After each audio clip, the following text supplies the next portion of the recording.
Watching NASCAR and drinking beer.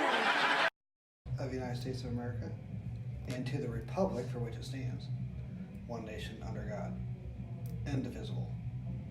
Right? Yes. With liberty and justice for all? Yes. That sounds to me like what an American is. Okay. To be an American means you have rights that are laid out in the Constitution, created by our founding fathers. Our Constitution is one of the first that doesn't focus on the government and what it does. The Constitution focuses on the people. To be American ultimately means you have the power and control over your government. Your government doesn't have the power and control over you. Being an American means to have privileges, rights, and freedoms. I believe the people in America are given something not many are. We have the chance to be successful and to do well with our lives. We also have the opportunity to be ourselves. I believe there are times that being an American can be rewarding, but in a way also embarrassing. One of those moments being how we have evolved from the establishment of the American Constitution, how we have grown farther away and have become more relaxed from the structure that was left for us to follow. Although I think that it is amazing how we've evolved from a world ruled of white men to a world filled with opportunity for all. Yet the embarrassing, most flawed part of being an American is that by growing from the world ruled by white men, we have lost sight of the structure that the white men who we call our founding fathers left for us. Being an American citizen, we live in a country where the Constitution protects our right to bear arms. Yet there are states that are attempting to temporarily remove that right from specific people. This is being done by something called extreme risk protection, also referred to as red flag laws. Extreme risk protection gives, depending on the state, law enforcement, family members, serious partners, coworkers, and certain medical and health professionals the right and ability to petition someone they believe can cause harm to themselves and or others. If you live in one of the 17 states that have passed some version of this law, at any given point you are put in a position to have your right to bear arms taken away. This meaning the person will have to surrender all permits and they will lose all rights to own and buy new guns. In other words, one of the previously named petition can go to a judge and file a court order towards the specific person they believe is dangerous, as long as their reason behind it is a clear, non-discriminatory criteria for defining a person as dangerous. Let's make sure that those judged to pose a grave risk to public safety do not have access to firearms, and that if they do, those firearms can be taken through rapid due process. That is why I have called for red flag laws, also known as extreme risk protection orders. It's not clear whether President Trump was proposing federal red flag laws, endorsing an expansion of the laws across more states, or advocating for better enforcement of the current laws already in place. Right now, red flag laws exist at a state level. Trump's speech supporting the red flag laws can be interpreted in many different ways. The part of the speech that stuck out to me was when Trump used the term rapid due process. I interpreted this phrase as Trump saying, take the guns first, worry about due process later. The Constitution states that no one shall be deprived of life, liberty, or property without due process of law. In my opinion, seizing the property of individuals who haven't been convicted of a crime is a violation of due process.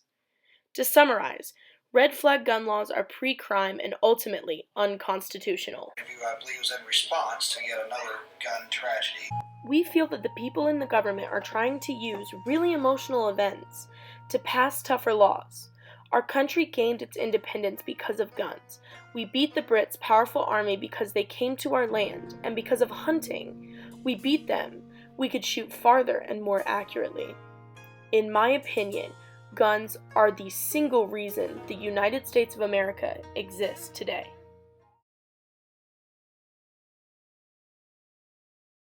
The answer is not more guns.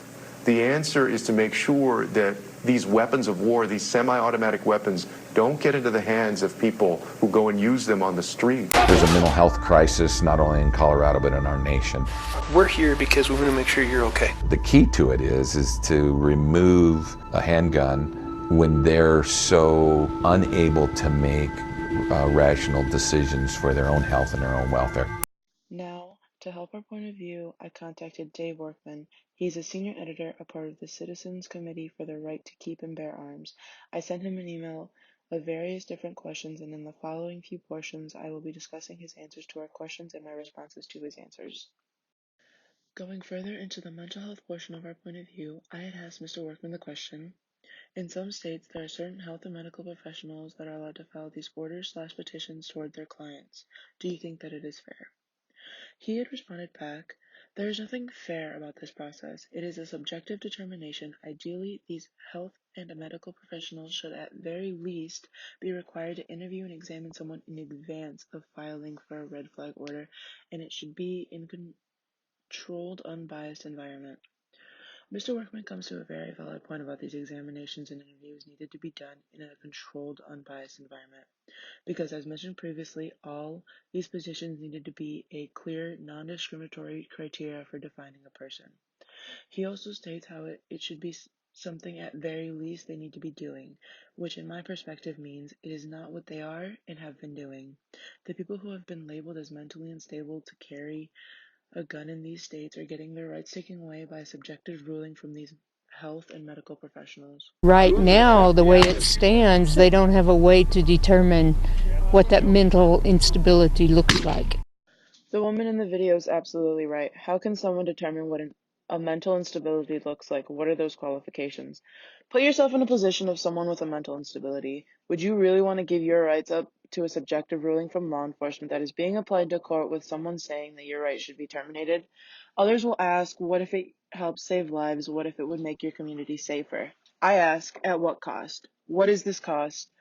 Understanding that it could save lives, that it could potentially lower the rates of gun violence, there should be other ways around that, better ways to help our society and the rest of our country without violating our constitutional rights. The change we're advocating for is recognition of the government and understanding how they're overstepping their boundaries, that the power should be in the hands of the people. The final thing that we would like to present is ultimately, if we don't challenge our laws and we don't challenge our lawmakers, nothing prevents the new founding fathers. The beast and purge in our American streets. Your new founding fathers encourage your participation.